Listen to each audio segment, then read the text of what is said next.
Pois muito bem, estamos no estúdio sem o Dorfo, Puro Malte no Ar, episódio 101. E aí, Dorfão? Beleza, estou remoto hoje. Que maravilha, tá na praia? Estou na praia com chuva. Ai, puxa vida, tadinho do Caetano. E aí, Felipones? Tudo bem. Que bom. Eu não gosto de falar na frente da Bia neste... Não tem problema, não. É que a estrela a gente deixa pro fim, né, Biana? Tudo bem? Tudo. E você? Também. Que ótimo, que bom. Tava vendo seus stories ontem, relembrando natações do passado. É. Que legal, né? Parece que eles nadavam mais devagar no passado. Ou não? É que é um 400 medley, né? Não é um 50 livre. Então, parece... É mais devagar mesmo. Uhum. É. Mais tempo. Uhum. Sabe o que eu achei muito interessante da sua cabeça? De como ela funciona, daquele story?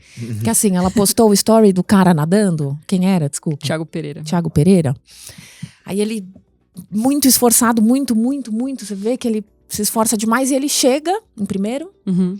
Em segundo. Em segundo, e você fala assim, imagina o sentimento que ele tá tendo naquele momento. Pô, nunca pensei nisso. Sério? Sério. Eu só penso nisso. Então, aí eu fiquei pensando, olha a cabeça da Bia.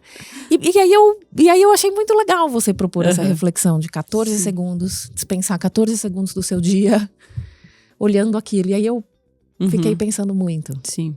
É que a história do Thiago, que agora 10 anos de Londres, 2012, né? E eu adoro essas coisas de data. O Beto até me zoa. Tipo, ai, que ridículo. Sempre falou, hoje faz 9 anos que eu entrei na Empíricos. Hoje faz 10 anos que eu nadei, não sei o quê. Sei. Você sabe o dia do namoro, do Eu sei casamento? tudo. Eu adoro data. Eu sou, tipo, nostálgica. E aí, foi 10 anos dessa Olimpíada, né? E o Thiago Pereira, vocês não vão lembrar disso, mas ele era meio ridicularizado, assim, porque em 2007, no PAN, ele ganhou um monte de prova, ele era tipo o Phelps do PAN, né? E aí chegou na Olimpíada, no ano seguinte, ele ficou em quarto e o Cielo ganhou o ouro. E aí eu lembro do Bradesco patrocinando o cara errado desde 2007, porque ele era patrocinado do Bradesco. E aí em 2004 ele já tinha sido quinto, então ele sempre ficava em quarto. E o jeito que ele nada, ele sempre passava em segundo. Ele nada a prova do Phelps, né? Que é o maior de todos os tempos. Então ele sempre tava no pódio até faltar 50 metros. E aí ele era ultrapassado. Então era muito duro. E aí eu ouvi as pessoas falando assim, mas ele não treina o crawl? Tipo, não, ele não sabe disso. Tipo, ele não pensa nisso todos os dias da vida dele, né? Você acha que não? Mas ele é mais fraco no crawl, né? Então como é que você resolve isso? E eu entrevistei o treinador dele já, e ele conta, assim, de como era duro. E aí eles mudaram o treino e tal, enfim. E aí ele foi nadar essa prova. E o Phelps estava na prova. Então ele tirou o Phelps do pódio, né? Só que o Phelps ficou em quarto. O Thiago até fala assim, ele podia ter ficado em terceiro, porque aí eu teria uma foto no pódio com o Phelps, que eu ganhei Acima dele, né? inclusive. Então né? seria sido legal, né? Então esse dia eu acho que eu chorei mais que o ouro do Cielo, porque ele sempre batia na trave, as pessoas sempre eram Mr. Pan. Então foi muito legal. E enfim. Pô, é isso. Fiquei ali olhando, o cara que chega cansadão, né, assim, puta esforço. Não, a comemoração dele é mais legal do que ele levanta o braço, comemora tal, e depois ele faz ele assim. Ele abaixa, né? isso, tipo, essa hora é muito foda. Que legal. Mas desculpa monopolizar aqui. Que eu vou começar com um papo bem econômico. Tá bom. Então, quer dizer, começamos com um papo bem esportivo e agora a gente vai para um papo econômico. Saiu ontem o resultado do PIB dos Estados Unidos, né, no segundo trimestre. E aí, li várias coisas. Na verdade, já tava, né, os jornais meio cantando essa bola, né, obviamente. Todo mundo sempre já sabe o que vai vir, menos as crises. Então, segundo trimestre consecutivo de retração, né, 1,6 no primeiro, 0,9 no segundo. E aí ali o governo Biden evitando usar o termo recessão, né? Achei esse movimento interessante ali, né? Do cara, do democrata evitar ali o uso, sabe? O poder que tem, né? As palavras e tal. Assim, vários artigos nos jornais falando se já está em recessão ou não, né? Porque tecnicamente duas retrações já configura recessão. Então está em recessão, certo? E eu queria saber de vocês, assim, o que vocês acham? Tá ou não tá em recessão e o quanto importa a nomenclatura? Por que será que o governo não quer colar esse rótulo? Faz tempo pra cacete que não tem recessão, né, também nos States. Então... eu acho, assim, as definições estritas do que é recessão, né? Do ponto de vista ali, formal, uma recessão técnica são 2 trimestres consecutivos de queda do PIB. Então, sim, sob essa perspectiva, a economia americana está em recessão. Isso não quer dizer, e assusta, né? A retórica é pesada, né? Você cola, né? É uma manchete ruim, governo Biden mostra a recessão. Mas, agora, isso quer dizer as taxonomias ou as nomenclaturas e as medidas de atividade econômica não são precisas e não são perfeitas. Falar recessão normalmente indica que uma economia está num período ruim. Não quer dizer que isso reflita de fato que necessariamente a economia americana está num momento ruim. O que aconteceu, principalmente nesse caso, é que você tem uma dinâmica perversa de estoque, de aumento de importação, que determinou muito, principalmente no primeiro trimestre. Então, se você pega o mercado de trabalho, ele está super aquecido ainda. Você tem duas vagas abertas para uma pessoa que está procurando. Então, assim, ainda é um mercado de trabalho super pujante, a economia em pleno emprego. Então, ele está em recessão? Sim. Isso quer dizer que está muito mal? Não. Quer dizer que você tem tecnicalidades na mensuração do PIB que às vezes te empurra para um resultado que a taxonomia recessão confere uma interpretação equivocada.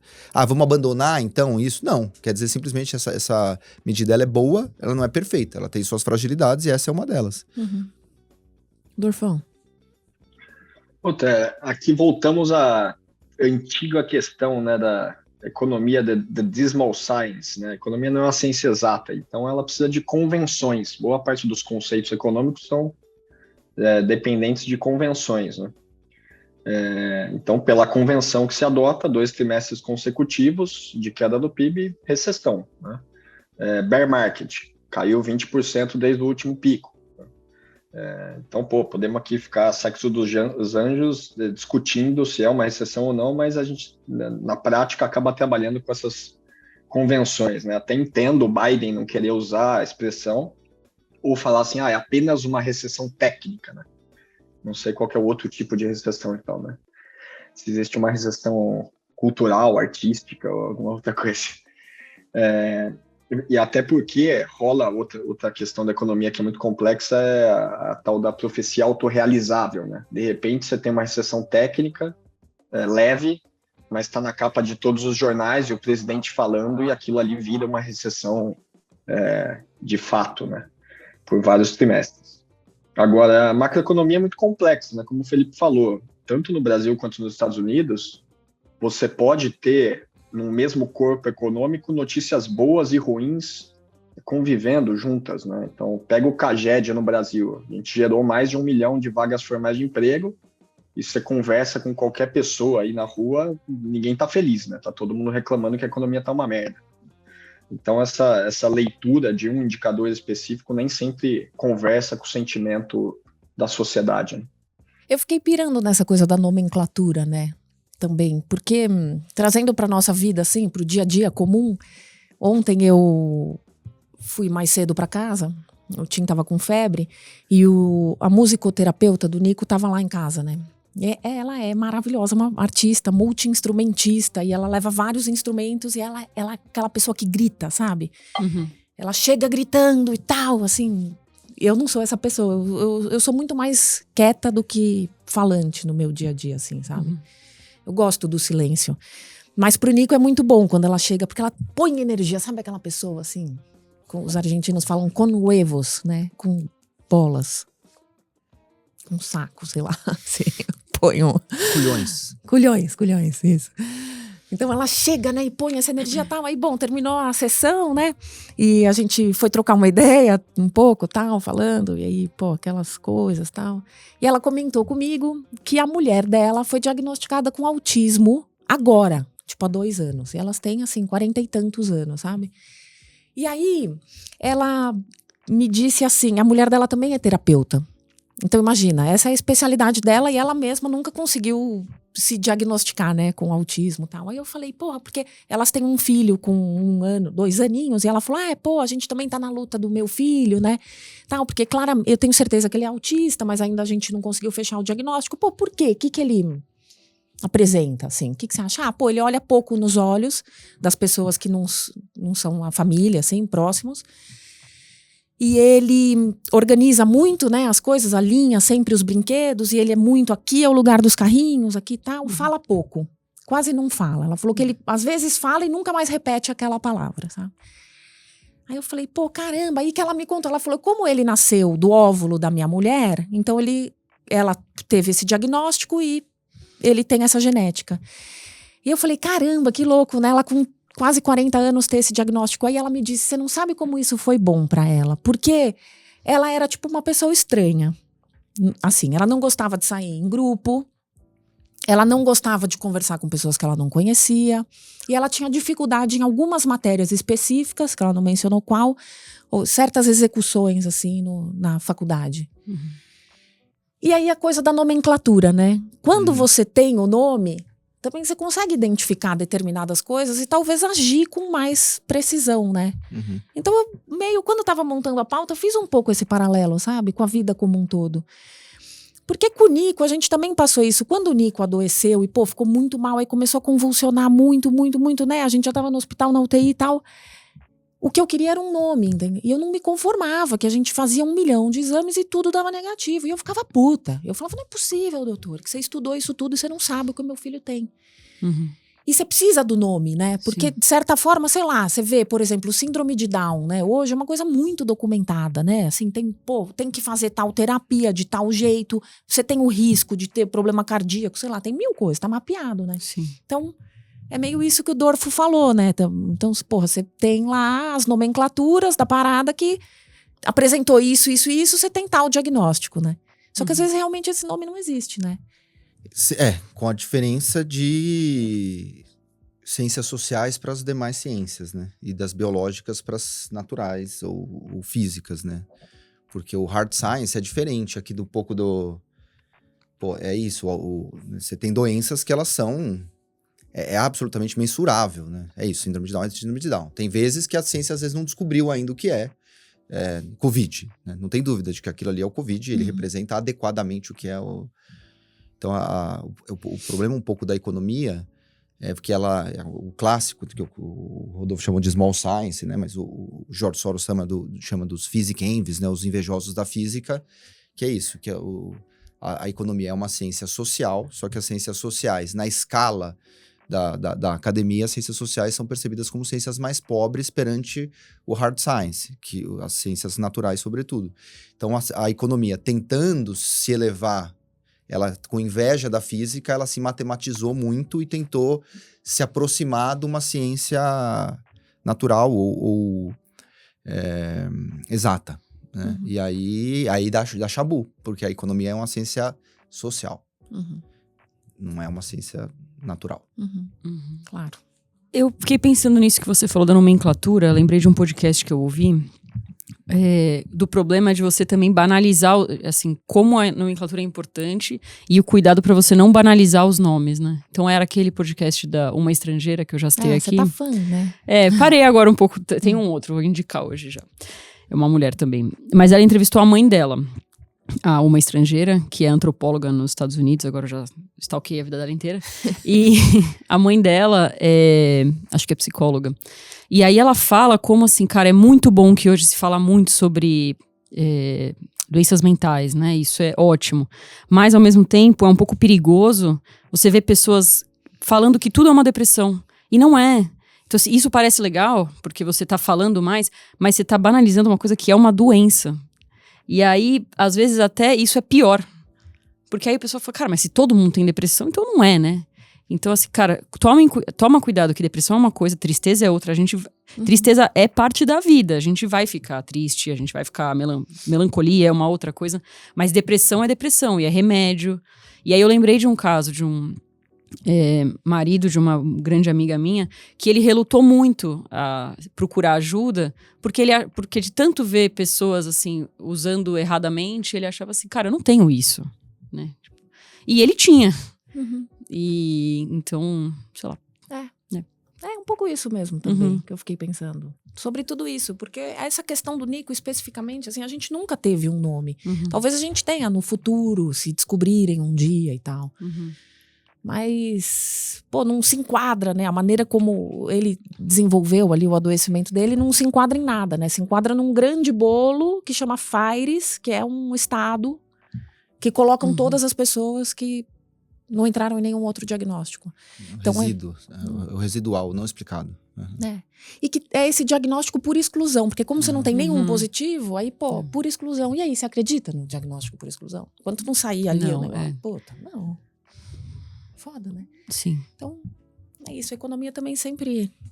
Esses paralelos com a vida, não é mesmo? E ainda nesse cenário internacional também, eu acho que tem uma outra coisa que eu, lendo o noticiário essa semana, pensei numa coisa que você tem defendido já há bastante tempo. Embora eu não saiba exatamente como está a situação da Índia. Isso quer dizer, tem esse cenário americano. Você está shorteando o Nasdaq ainda? O S&P. S&P, desculpa. Desculpa, hein? Não, e aí assim, a China teve, no no trimestre, subiu 0,4, né? E esse 0,4 de alta no segundo tri da China é a menor alta desde o início da série histórica, que é de 92. Tipo, antes do Tetra. Um monte de gente aqui que tá ouvindo a gente nem viu. E aí, o Brasil nesse cenário também aqui de eleição importante, que pode talvez, sei lá, mudar tudo, continuar tudo igual, piorar, né? Mas coloca o Brasil um pouco como a bola da vez, né? Ou eu que sou eu que tenho a esperança. Não, vai. Não sei, é uma pergunta complexa, né? Não, eu acho assim, entre esse grupo dos BRICS, né, que seria o clássico de comparar, Brasil, Rússia, Índia e China, acho que o Brasil, de alguma maneira, está razoavelmente bem posicionado, né?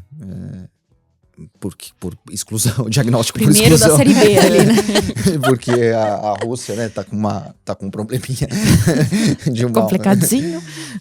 A Índia e os outros dois, inclusive, são próximos à Rússia, né, do ponto de vista geopolítico. A China tem um problema imobiliário seríssimo e é isso, uma desaceleração importante, embora também, assim, essas comparações históricas para a China são bem complicadas, porque em 92 o PIB da China era novo, hoje em dia ela é gigantesco e qualquer adição marginal agora, em termos absolutos, é maior do que as adições anteriores, né? Se adicionou 1% do PIB chinês, se adicionou, sei lá, $1 trilhão, antes era 1%, era $1 bilhão. E a Índia também vai por um caminho semelhante, está mais cara e tal. A situação brasileira, eu acho que em algum modo ela os dados ontem, por exemplo, fiscais foram muito melhores do que se esperava. Talvez faça superávit primário esse ano. Agora, as commodities em alta nos ajudam, a gente iniciou a subida de taxa de juros antes dos outros, a gente está muito mais barato que os outros, então eu acho que do ponto de vista relativo, eu acho que o Brasil, se no próximo governo, e eu acho que é o meu cenário base, ou a gente tiver um Lula de centro, ou um Bolsonaro que faz um ajuste fiscal, como tradicionalmente os governantes fazem no primeiro ano do seu segundo mandato, eu acho que o Brasil pode ir muito bem. Tem algo, agora... eu muito mais numa perspectiva também de um voo de galinha do que numa perspectiva mais estrutural. Eu acho que nenhum dos dois, o Brasil tem um problema seríssimo de problema fiscal estrutural, um problema de ganho de produtividade, que eu não acho que a discussão importante para o Brasil esteja na pauta, assim, de nenhum dos dois. Eu acho que não é a prioridade do Bolsonaro fazer qualquer tipo de reforma estrutural nesse momento, é a pauta do conservadorismo e do evitar o comunismo no Brasil, essa pauta de costumes é a verdadeira pauta dele, e o Lula, por outro lado, também não tem nenhuma, pelo menos no seu discurso, nenhuma vontade de você dar o tal choque do capitalismo, focar ao lado do supply side, das instituições que permitam que o empreendedorismo floresça e não que o Estado seja o grande fio condutor. Então, essa mistura ambivalente, que é inclusive uma característica minha, né, de um certo otimismo, de uma possibilidade de recuperação cíclica, mas um certo pessimismo estrutural com o Brasil. Dorfão. A mesma leitura do Felipe. Eu acho que o Brasil é uma fonte, talvez uma das melhores fontes de assimetria aqui nos próximos 12 meses, né? O que não quer dizer que vai subir ou que vai cair, mas é o que é, né? A assimetria, que... Na verdade, quando você está investindo, a única coisa que você pode buscar estrategicamente é a simetria, né? Ninguém pode falar assim, estou em busca de ganhos ou estou em busca de perdas. Você está em busca de assimetrias, é isso. E o Brasil ele é muito assimétrico nos próximos 12 meses. Eu acho que ele até pode sofrer bastante com a China, política internacional. É um dos países que mais pega carona na China. Mas, por outro lado, assim, o juro já está 14 aqui, um juro real gigantesco. Fizemos aí boa parte da política monetária antes que os outros. E essa eleição, que é uma enorme fonte de estresse em curto prazo, depois que passar e trocar a faixa presidencial, né? Imagina, ou manter, se for o Bolsonaro, vira para outro lado, né? Então, é um estresse agora, quando resolve a eleição, resolve o estresse também, de uma forma ou de outra.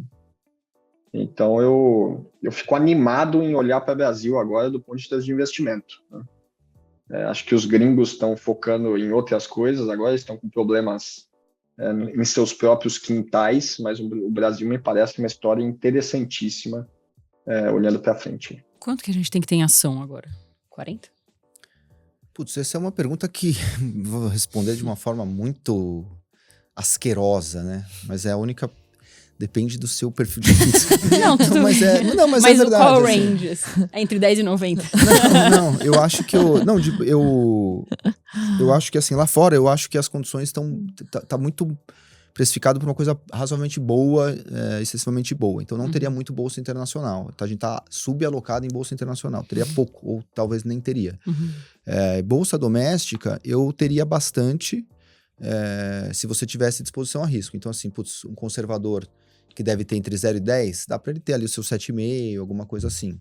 E alguém mais arrojado, alguma coisa perto de 40, pensando em longo prazo e comprando ações que a gente chama do velho, né, que tem fluxo de caixa no presente, não de muito crescimento, eu acho que é uma boa posição. Eu gosto bastante de fundo imobiliário agora também, para combinar um platô e depois queda de juro com uma inércia inflacionária ainda, né, que no Brasil é muito alto. Eu acho que é uma classe de ativos bem importante para estar em carteira agora. Você não gosta, né?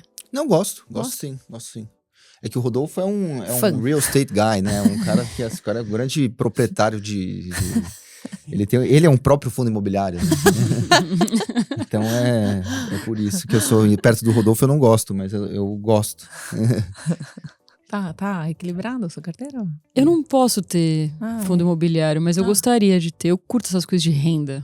Eu gosto desse... Quem não gosta, né? Quem não gosta, de uma rendinha, né? assim. Coisa linda. Então tá, vou mudar de assunto. Hoje é sexta. E hoje começa o 5G em várias capitais do Brasil. Estão sabendo? Eu sempre achei que eu já tinha 5G, porque aqui no meu celular aparece, inclusive, 5G. Mas não temos. Então, BH, João Pessoa e Porto Alegre. Brasília já tá, desde o começo do mês, né? E... Pô, sei lá, internet mais rápida, essa coisa da latência aí, sabe? O que é? O tempo de resposta, né? Muito, muito rápido. Provavelmente o Martim vai aproveitar muito no Nintendo Switch dele. Na minha vida, acho que não vai mudar muita coisa. Porque eu não baixo filme, eu não faço cirurgia à distância, não solto fertilizantes por drones. Mas uma ansiedade, assim, né? As pessoas por essa velocidade mais rápida e tal. E eu já acho que as coisas são tão rápidas. Queria que fossem mais devagar. Fiquei agora uns dias de férias ali na Bahia, né? Celular funcionando bem mal. Não funcionava, só funcionava o Wi-Fi da pousada, sabe? Tanto que a gente precisava conversar algumas vezes. Eu tinha que correr pra recepção da pousada pra conseguir falar. E, pô, é tão bom, você passa a dormir até melhor, né? Dando uma desconectada um pouco, sabe? Sem dúvida. Diminui a sua própria velocidade, né? Porque, pô, peraí, me dá um minuto aqui, deixa eu ir até lá, tal. Uma certa tranquilidade. Mas, pô, o governo foi lá para os Estados Unidos pedir para a Apple, não sei se foi ou se fez uma videoconferência, mas para pedir para a Apple liberar esse 5G standalone aí pra gente, porque parece que a gente não consegue acessar o puro, E aí tem um problema também da antena Sempre parabólica. Foi um problema, né, Rô? Sempre, né? Infelizmente.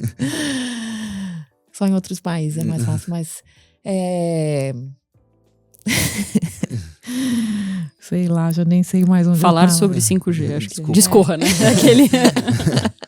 Fiquei pensando na Bahia. Eu preferia 1000 vezes quando as perguntas não eram objetivas, era assim, discorra. Discorra. Porque cara, é uma coisa que eu faço bem, discorrer. Talvez não sobre o 5G. No jornalismo a gente chama de cascata isso. Eu sempre fui ótima também, cascateira. Cascata. Fala, pode me mandar aqui meia página que você vai ver a cascata que eu vou botar aqui, enche uma linguiça que é uma maravilha.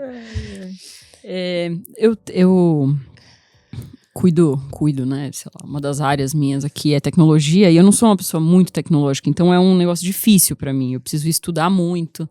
Então fica uma dica aqui pra quem se interessa pelo assunto, tem uma newsletter que chama The Shift. Eles têm um podcast também, e aí quando eu assumi TI, acho que faz uns 4 anos, eu passei a assinar e aprendi bastante, né? Você paga? Eu pago, mas assim, tem a versão gratuita. Uhum. Mas é tipo R$150 por ano, é barato, assim. E eles falam muito do 5G, né? De como a gente não consegue nem imaginar, de como não é assim, linear, né? Tipo, você vai ficar mais rápida a velocidade. É uma coisa muito maior, vai viabilizar o metaverso, vai viabilizar um monte de coisa de inteligência artificial, a coisa dos... como é que é o nome? Internet das coisas. Internet das coisas, como muda, permite, né, a internet das coisas. E é uma abstração que é meio difícil, assim, pra mim. Mas eu leio bastante, então acho que, cara, vai ser mesmo, né? Talvez a gente não tenha nem ideia ainda. Então, Tá animada? Tô animada. A tecnologia não é uma coisa que me anima muito, mas acho que sim, acho que não tem jeito, né? É isso. Tem vários pontos positivos, né? Essa coisa da cirurgia à distância é interessante, né? Porque aí não vai travar, né? Não tem risco. Uhum, sim. O que você acha, Durfão? Não, se eu pudesse escolher para o caso brasileiro, se eu prefiro ter um 4G de verdade ou essa palhaçada de 5G, aí eu preferi o 4G de verdade. Né? E é engraçado, a gente também valoriza muito a tecnologia, e com razão, mas tem um tipping point ali, né, para usar a expressão do Malcolm Gladwell, um ponto que você atravessa e que para de fazer tanta diferença assim, entendeu? Tipo, puta, eu não vou comprar uma TV de 8K, porque já tô super feliz com a minha. Não sei se acho que até para usos profissionais, tal, algumas habilidades mais específicas vai fazer uma puta diferença, mas eu acho que pro dia a dia aqui, nosso, de trocar mensagem, áudio, vídeo, um 4G bem feito tava ótimo. Não, de uma perspectiva prática, sim. Eu acho que o Rodolfo tá certo mesmo e tal, mas a evolução, né? Você nem sabe o que vem depois, né? Às vezes, assim, é legal que esteja avançando, porque isso pode abrir, né? Caminha que o caminho se abre, né? Difícil você enxergar como é que vai ser lá na frente, mas você ir caminhando e trazendo atualizações, então essa internet das coisas, sabe lá o que vai vir daí, né? Uhum. Metaverso, impressora 3D, começa a pirar nesse mundo aí, puta. E ao mesmo tempo a gente é lindo e ao mesmo tempo você vai se desumanizando, né? Uhum. Eu tô indo lá pra cidade da minha mãe hoje, eu vejo, puta, aqui tem, sabe, bebe jurubeba, aqui toma uns puta vinho caro e tal, lá você toma jurubeba e é feliz igual, assim, sabe? Uhum. Talvez mais. Talvez até mais, Mas é engraçado, botando um pouco de polêmica aqui, como a ciência evolui absurdamente, né? Tecnologia, essas coisas, e ao mesmo tempo a gente tá discutindo, assim, tipo, vacina. Uhum. Tipo, gente, tá acontecendo, sabe? Por um lado, vai muito rápido e aí você retrocede absurdamente de outro. Uhum. E aí eu vi um post sobre isso, né? Tipo, 20 anos atrás, do que a gente tava falando. O clone da Dolly lá, a ovelha Dolly, lembra? Nossa, lembro. E agora, vacina. Tipo, caramba, a gente evoluiu, né? E aí eu fiquei pensando, o que aconteceu com esse clone? Que será? Como é que tá o status desse assunto aí? O que aconteceu? Cadê essa ovelha? Ela morreu, pesquisar. Né? O Murilo Benício foi bem, né? Mas parou? Então, mas parou? Não tem mais clone? Como é que tá? Mas fizeram clone, Cadê né? o follow-up desse negócio? Realmente. A imprensa peca muito no follow-up, na verdade. Então, né? ou talvez na verdade aquilo ali era um engodo, não era nada, e a gente que pirou errado. Todas as ovelhas são clones, na verdade. Se olhar, são todas Bom, iguais. quem souber, mande. Por favor. Por mande favor. Informações. Não, porque essa coisa, o sinal do 5G faz as antenas parabólicas. Já falei isso? Ou eu falei só na minha mente? Faz as antenas parabólicas pararem de funcionar. Olha só que... E, tem muita gente que só tem antena parabólica, né? Que loucura.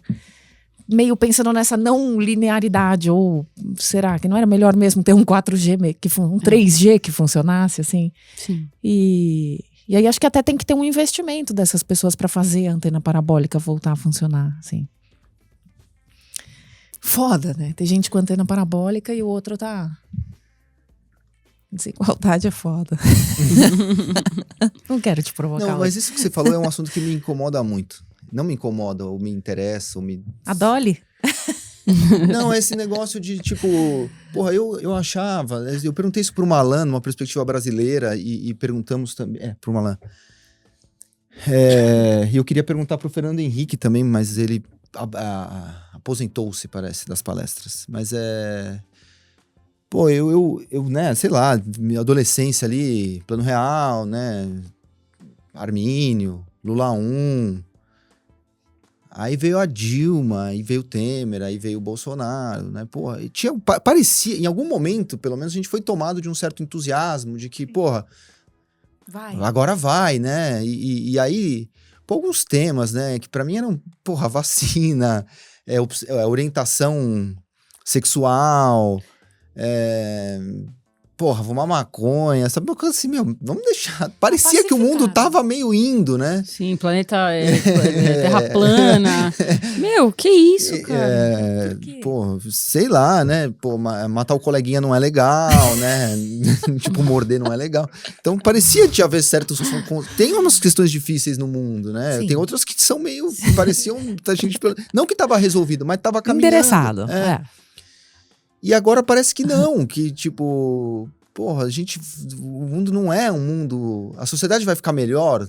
Parecia que era a tendência natural das coisas, e se você amplia, né, o horizonte temporal, parece que hoje a gente vive melhor mesmo do que, sei lá, 500 anos atrás, 1000 anos atrás e tal. Mas sei lá, parece que a gente tá agora dando os passos, né, volte duas casas ali, jogo da vida e tal. Ao mesmo tempo, no fim, todo mundo se vacinou, né? Assim, a taxa no Brasil... essa semana falou que não se vacinou. Mas a taxa no Brasil, assim, foi super alta, né? O pessoal falou assim... Que, aliás, é bizarro, né? Tipo assim, cara, não é um assunto polêmico. 95% das pessoas são a favor da vacina. Essa tá fácil de você ser a favor. É que a galera que grita muito, né? Então, assim, essas pautas terem voltado é uma coisa que eu acho muito assustadora. Muito assustadora. Tipo, gente, sério, supera. E aí vira uma coisa assim, liberdade de expressão, minha opinião, tipo, what? Tipo, a terra plana, meu, você vai voltar pra 1400 aqui, é uma questão de opinião, não é? Mas enfim, tá bom. Eu acho que tem que ter certas premissas, né? Tipo assim, ó, existe ciência. Sim. Mas aí o cara te pega na retórica, né? Que premissas? Quem define as premissas? Mas qual é a régua? Quem fez a régua? Não tem como, evoluir a conversa. Então, aí, sei lá, não quero conversar. Abandona, isso, abandona. Né, Dorfão, o que você acha? Putz, sem mais, subscrevo. Eu amo. Você colocou essa camisa só pra fazer o puro malte? Tá toda a jornada do dia, né? Vai lá dar um mergulho no mar daqui a pouco com a camisa. Tomar uma caipirinha. Hoje não dá, o mar tá muito arredio hoje. Nem os surfistas estão na praia. Meu Deus, então deve estar tenso. Pergunta do ouvinte. Frederico. Vejo constantemente... Desculpa, Frederico. Vejo constantemente nas lives da Vitrio, do Felipe, nos conteúdos da Empíricos e em outros, que os investidores reclamam da rentabilidade de fundos e recomendações assim, 2 pontos. Invisto no fundo de petróleo e ele caiu. O gestor deste fundo não presta. Ou, investi nessa carteira recomendada ou fundo de ações e eles caíram. O analista ou o gestor que os acompanha é ruim.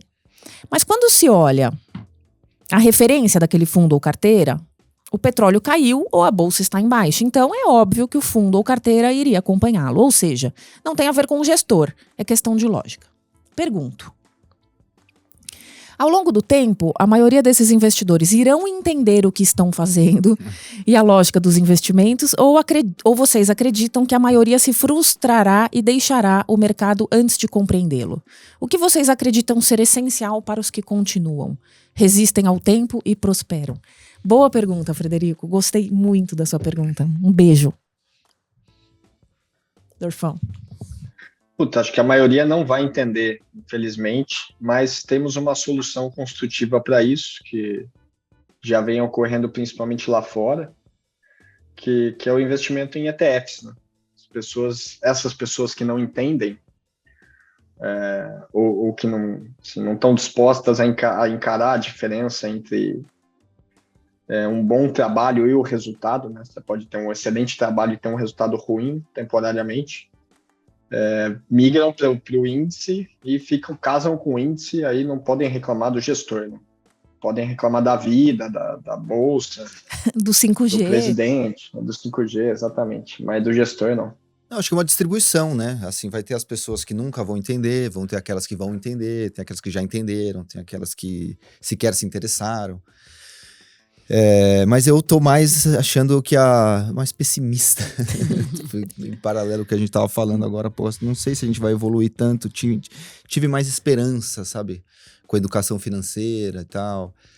E também essa história aí, no fundo, tergiversar sobre a própria responsabilidade, né? Tipo assim, o cara investiu num fundo de petróleo. Cara, o que você acha que vai acontecer? Assim, você não precisa ser muito inteligente, vai.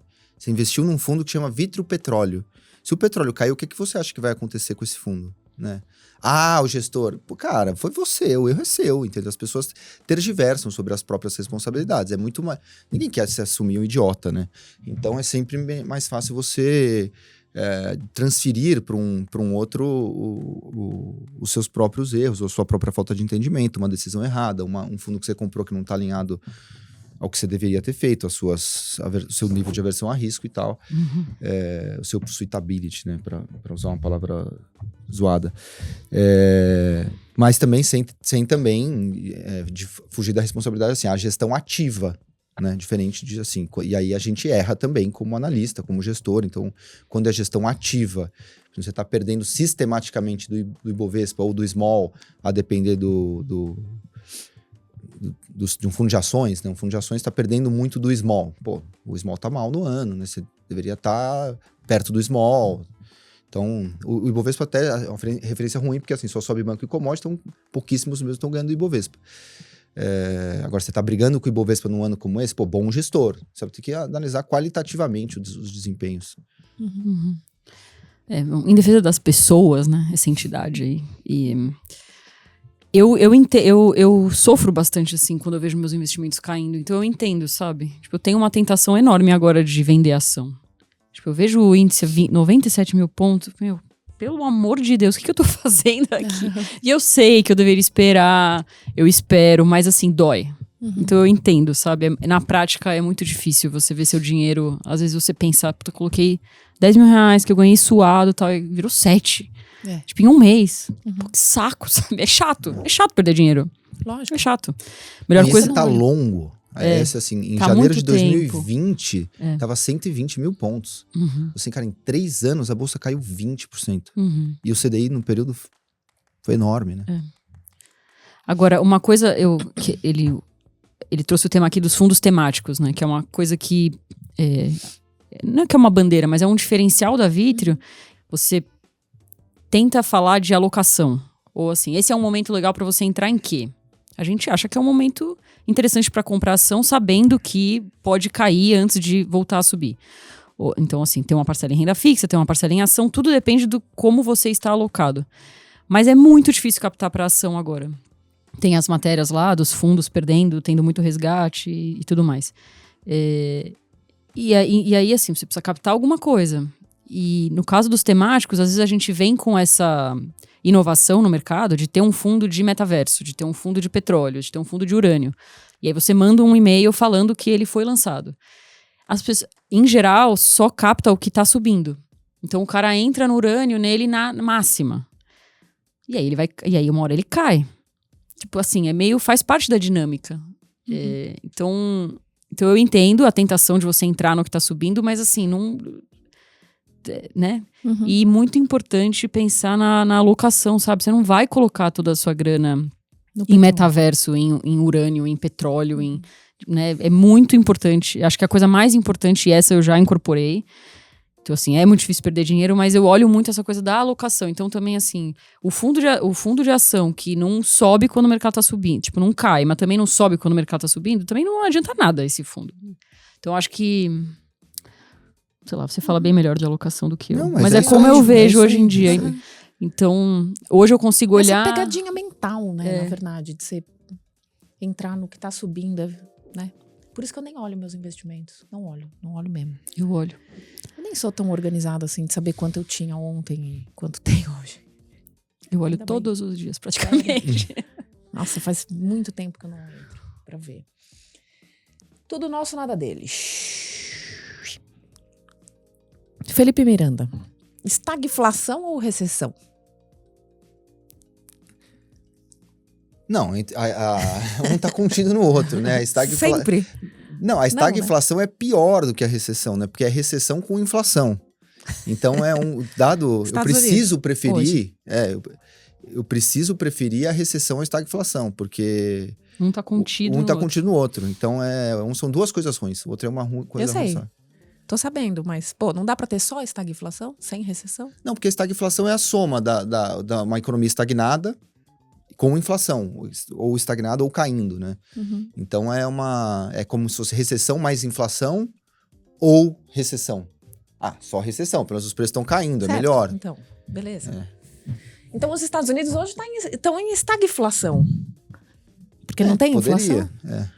O Biden poderia adotar a É que eu estagflação. não sei se tem uma... Não, é ruim, estagflação é péssimo. Péssimo. Pior péssimo. que recessão, você já escolheu. É. Dorfão, o que você ia falar? Mais alguma coisa? Desculpa. Não, é isso. É que eu não sei se tem, talvez o Rodolfo saiba, mas eu não sei se tem uma definição tão estrita de estagflação como tem de recessão. Recessão é assim, caiu 2 trimestres consecutivos, recessão. Estagflação, eu não sei se uma inflação a partir de X% caracteriza, é um conceito, acho que é um pouco mais fluido, mas talvez o Rodolfo saiba melhor. Não tem também, né? Eu lembro quando eu tinha aula com o João Sayad de política monetária, ele falava assim, quando que um aumento de preços vira inflação? Todo mundo sabe e ninguém sabe. Não existe essa convenção. O que caracteriza a hiperinflação, né? É 10% ao mês? É 5%? É 12%? Não, é quando você vê que saiu do meio do controle. Não tem uma definição estrita. É que eu saiba, né? Uhum. Talvez não. Uma vez o Samuelson escreveu que estagflação é... Entendi. né? Não é porque eu nunca vi que não existe, né? E fora que estagflação é um nome bem mais assustador. Né? Assustador. Então, muito grande, tem muita consoante aí. Porra, Não muito. tá E tem legal. inflação, a gente tem trauma aqui no Brasa, né? Tem tio, tem C cedilha, Sim, G. tem... sei lá. Gemudo. Gemudo. Não dá. Gemudo. Tem até mudo no meio do estagflação. Mas você vai na recessão também, Dorfo? Olha, contra a minha alma de economista e contra o bem-estar social, em nome da dramaticidade, vou escolher a estagflação. Se é pra ficar ruim, vamos ficar ruim pra caralho e depois a gente melhora. Bia, você também? É, também. Vai com o Dorfo, então. Não, estagflação é um nome mais dramático, né? Também. Adorei, vou pôr no título do programa.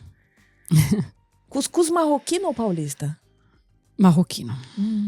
Prefiro, gente, desculpa. Também.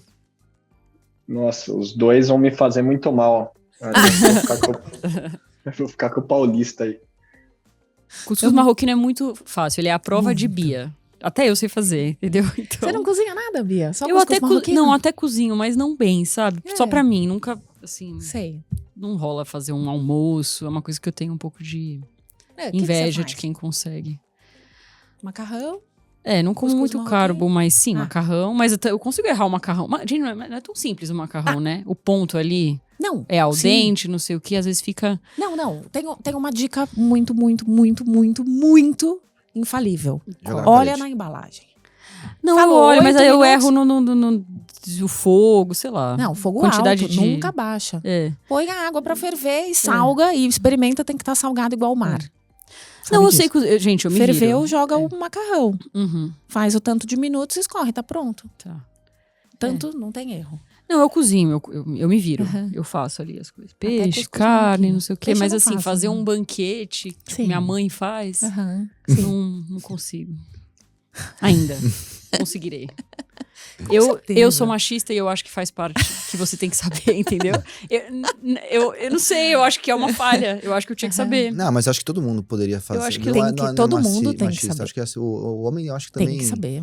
Pô, se virar, né? Não Óbvio. é assim. Não, Também não pode eu ser também inútil, mas, ninguém. porra, eu faço, Não, se virar eu assim. faço um arroz soltinho, eu faço uma carne. Feijão, você faz? Feijão não faço. Minha mãe fala assim, é um absurdo você não saber fazer É feijão. tão O fácil. Ele Vitor faz. faz O meu é feijão maravilhoso. super Macarrão bem. eu faço, óbvio, né? Assim, Você então faz, tem que saber Dorfo? se virar. Além eu da acho. O farofa? Dorfo faz super. O Dorfo é um Arroz, feijão? chefe. Não, não Pô, sei eu arroz e gosto feijão. muito de cozinhar. Muito mesmo. Não sou um especialista, mas eu gosto. De uma forma bem amadora. Quando você voltar, você vai fazer um churrasco daquele pra gente, com aquela farofa, né? De novo. Queremos. Vou fazer. Tá bom. Bora. É que o nenê tá pra nascer, né? Também. Os dois aqui, né? Bom, Puta, eu aí é fui foda. na casa do Dorfo almoçar, comer um churrasco, um dia antes do Caetano nascer, lembra? Ah, olha aí, então dá. Então, eu fui essa... A Bia é uma grande indutora de partos.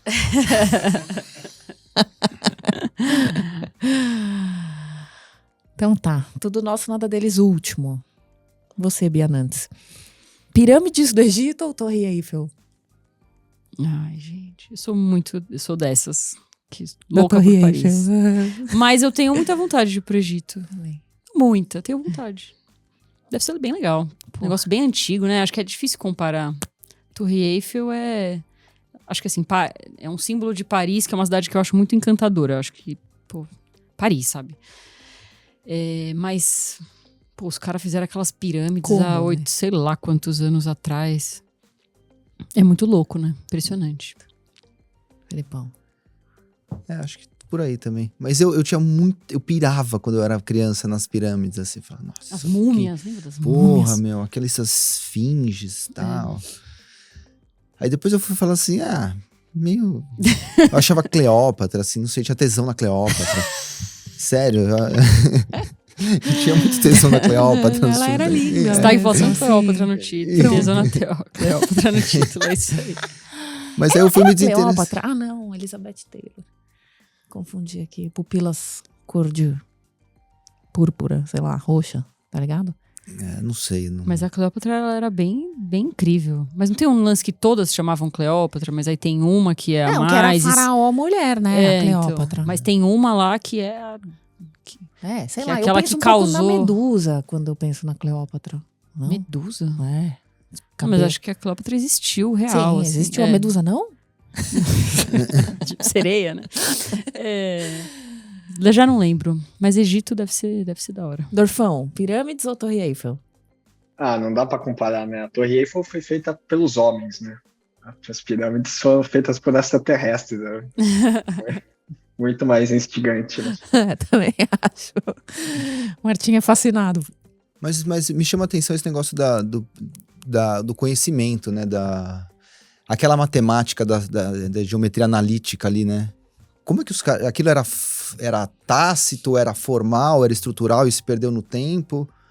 Porque é uma piração, né? Puta piração. Ou foram os ETs mesmo, né? Não, mas é impressionante isso, né? Pitágoras, tipo, as coisas que os caras faziam, matemática. Não, porra, Acho muito levantar a pedra, impressionante. empilhar uma pedra, assim. E como que carregava? Isso que eu fico pensando. Não tinha? também. Como? Cavalo aí, acho que aí tinha. Pô, ninguém tem essa resposta. Não? Não. De como carregava? De como empilhava, porque cada pedra pesava toneladas. E, pô, os caras foram muito alto, né? Assim, empilhando. Que louco. E tem vida dentro, né? Vida não, tipo um espaço dentro, né? Os tesouros, Uhum. né, Dorfo? Não, eu tenho muita vontade de visitar também. Também. Da hora. Irei. Levarei o Martim um dia. Dicas culturais. Eu tenho algumas. Na verdade, eu tenho 3 dicas culturais. O livro que eu li na Bahia. Indicação da livraria do Brooklyn. Que puta livro. Caralho, Dorfo. Nossa, meu. Se a Vicky estiver aí, fala que eu mandei um beijo pra ela, assim. Por isso. Rua é o título do livro. A autora é a Kim Thuy. Não sei se é assim que fala. Ela é vietnamita. E, porra, que puta livro foda. Que sentimento. Que puta. Que coisa mais maravilhosa. Muito interessante. Recomendo tanto, tanto, tanto, tanto. Em síntese aqui. A vietnamita refugiada, fugindo do Vietnã depois que os comunistas dominaram o sul. Depois que os americanos foram embora. E ela foge do Vietnã, ali a família. E primeiro eles param na Malásia, num centro de refugiados, e puta, vida de merda. E eles tinham uma vida muito boa no Vietnã. Ela era neta do prefeito, eles eram ricos, assim, sabe? Uhum. E depois ela vai pro Canadá. Eles se refugiam lá. E aí, pô, tem o desafio da língua e tal. Então tem esse movimento do refúgio, que é muito interessante. A forma como ela conta, porque a sensação, assim, que dá é que ela tá contando, assim, como a gente tá aqui conversando, assim, meio que como a memória vai trazendo, sabe? Então é meio caótico, mas estruturado. Então ela vai pro passado, vai pro presente, vai pra Malásia, vai pro Canadá, em cada um. Não são capítulos, são pequenos trechos, assim. Então você lê rápido um puta livro. Puta livro, que puta livro, que puta livro. E aí tem as nuances da maternidade, da relação da mãe dela com ela, dela com os filhos. Ela tem um filho autista. A forma como ela conta, como ela descreve o autismo, assim, é uma coisa. Que mulher, puta, que mulher essa mina. Foda. Muito, muito bom. Quem puder ler, lê. É rápido. Uma delícia de ler. Outra dica cultural que eu quero dar é um podcast que eu tô ouvindo ainda não terminei, que é esse A Mulher da Casa Abandonada. Vocês viram? Tá na moda. Gente, Chico como Feliz. vocês viram? Não existe outra coisa além disso hoje em dia. Ah, sim. Você ouviu? Sim. Ah, você ouviu o podcast? Sim, E o que ouvi. você achou? Pô, é incrível, né? Ah, tá. Eu comecei... Não, achei que vocês assim, tinham falado no episódio que eu não tava. Não Não, falamos. coisa mais hype, gente. O pessoal tá Tá indo lá. muito. É, as O pessoas pessoal vão vai lá. É. E não, teve... da Atena foi lá, foi um negócio que Isso! virou tipo bagulho. Nunca vi um negócio desse. Gente, aquela mina Luísa Mel, sabem quem é essa? Sei, sei, Defensora sei. dos pets. Sei. Ela passou uma vergonha, você viu isso? A defensora dos animais, Luísa Mel, foi lá proteger o gato da mulher, né? Da mulher da casa abandonada. E ela chegou lá pra resgatar o gato, só que era um gato de luz. Era um gato...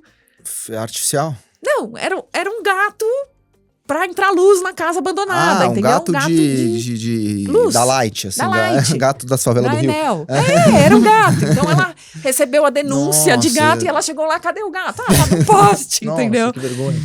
Então, a mulher da casa abandonada. Puta, tô achando maravilhoso. Que fantástico. Você não ouviu, né, Felipe Miranda? Não. O autor desse... É um podcast da Folha. O autor, o Chico... Felite. Felite. Você sabe quem é esse cara? Escreveu o Ricardo Ivânia, que é maravilhoso. Eu Do vou- Fofão do Augusto. Pronto. Tá bom, Felipe. Não? Eu queria te contar isso, se você não soubesse. Porra, eu sigo ele no Instagram. Ah, que Doidaço. Ele é... Ele é doidão. Mas eu curto ele. Com Eu vou- doidaço, eu tô falando Doidaço aqui numa. legal, Doidaço tipo eu. nós.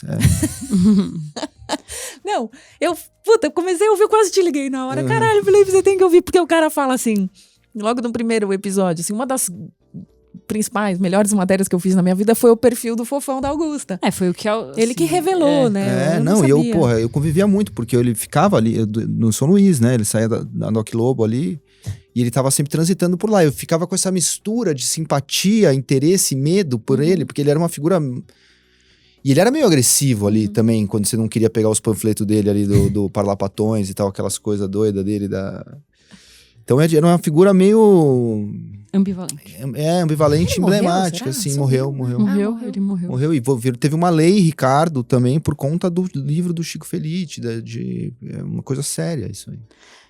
É um trabalho jornalístico bem... Fiquei feliz, assim, ouvindo o podcast. Tipo, caramba, o cara é um jornalistão, sabe? Ele é um jornalistão, eu fiquei. Porque daí é isso, tem essa mulher da casa abandonada, ele vai atrás da mulher pra meio fazer o perfil dela, porque ela é conhecida em Higienópolis como a bruxa. Então ele achou que seria um personagem como o Fofão. E aí, na verdade, ele vai, descobrindo que tem uma puta história. Acho que o Dorf ia falar... Não, eu queria perguntar só para vocês, eu não ouvi ainda, mas todo mundo à minha volta falou que de fato é uma obra-prima, né? Mas algumas pessoas acharam que o Chico Felice acaba assumindo um tom de justiceiro, assim, principalmente no final. Vocês tiveram esse feeling também? Eu não vi até o final ainda, mas... então, não posso dizer. Preciso terminar. Eu também não... Eu tô ouvindo, né? Eu não cheguei até o fim, mas eu já tô um pouco com essa sensação, assim. Porque se você vê os desdobramentos que a história teve, essa coisa do Datena e tal, a polícia foi lá tirar a mulher da casa. Ela é dona da casa. E ela é tipo uma moradora de rua, sabe? Uma pessoa abandonada de si mesma. E doida, né? Bem louca e criminosa, né? Bastante. E a polícia vai lá tirar ela, tal. E aí já teve, sei lá, manifestação, sei lá. Ela passou a existir, né? Um pouco também isso. O começo da nossa conversa, quando você dá nome, quando você dá luz à coisa, ela passa a existir mais do que nunca, né? É que é muito asquerosa a história, né? Então, sei lá. Mas eu não terminei, eu preciso terminar. Mas ela continua lá, inclusive. Uhum. Eu não acho que ele é isento, não. respondendo aqui. Eu não acho que ele é isento. Pô, é um desafio, né? Essas coisas dos heróis, né? E a Lava Jato é um pouco isso, eu acho, né? Você começa e faz um podcast, vira esse puta sucesso, vai o Datena cobrir, só se fala disso no Brasil. O cara, sem querer, ele é capturado por essa posição do justiceiro, né? E eu acho que é pelo bem, né? Voa e tal, e aí cruza certas linhas, né? É meio típico da história, né, humana, né? O ego captura sem você perceber, né? Muito difícil você ser isento. E é claro que você comete erros também, né? Pô, o cara fez a maior operação contra a corrupção em 5 anos, a Globo cobrindo, todo mundo cobrindo. Vai ter erros, vai ter acertos, às vezes erros graves, outros legais e tal. Vou dar uma última dica cultural, que é a Adriana Varejão, na Pinacoteca, que já tá há um tempão, mas que termina na segunda, dia 1º. Acho que é de segunda. Então, quem ainda não foi, eu acho que tem que ir. Vale a pena. É lindo. Você. Eu, primeiro, agradecer muito ao Ronei Machado, que me mandou o livro do Como Mudar Sua Mente, com uma dedicatória muito bonita. Que legal. Fiquei super feliz. Você assistiu? Eu comecei a assistir, mas virou um sonífero, que eu dormi as 2 vezes que eu tentei. Então eu tô mais na pegada, quero focar no livro aí, mas tô muito interessada. Gostei muito do presente, obrigada. Que legal, que gente boa. Nossa, eu fiquei tão feliz. Falei, nossa, não dou pra ser influenciadora. Se eu começar a ganhar presente, eu vou virar um nojo. Sério, é muito legal. Sim. Mentira, não vou virar um nojo, mas é muito legal. Muito. Pô, eu queria, o cara mandou. É um que legal. mimo, né? E como se eu já não fosse super mimada, né? Minha mãe e meu marido. E aí minhas dicas culturais são esse podcast que eu tô ouvindo, chama Thaís Roque, chama De Carona na Carreira. Não sei porque que eu fui cair nele.